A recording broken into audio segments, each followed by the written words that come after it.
Hey everyone, hope you're doing okay. I want to talk to you today about another grassy weed that we deal with this time of year.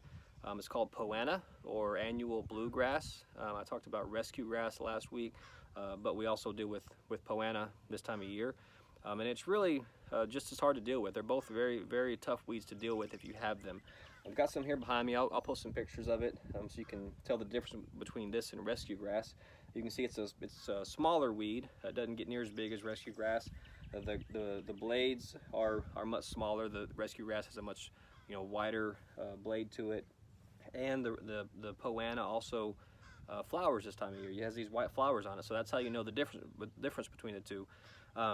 You deal with them really in a lot of the same ways. You need to use a pre-emergent. The fall pre-emergent is the one that prevents this one from coming up.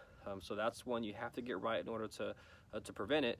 But if you've got it coming up in your lawn, there's again a lot of products out there that say that are labeled that they will kill it, but they really won't. Certainty is a good one. That's one we use.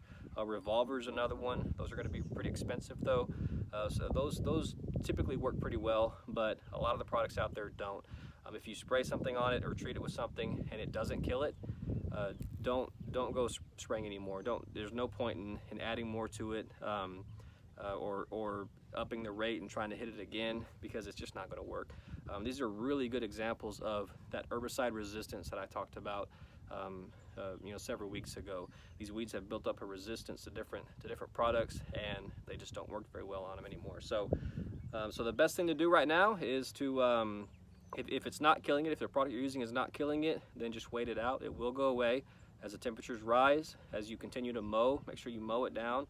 They'll eventually go away, and then hit it with the pre-emergent next fall, and that should improve for the following spring. So hope that helps. Have any questions about it? Feel free to let us know. Thanks.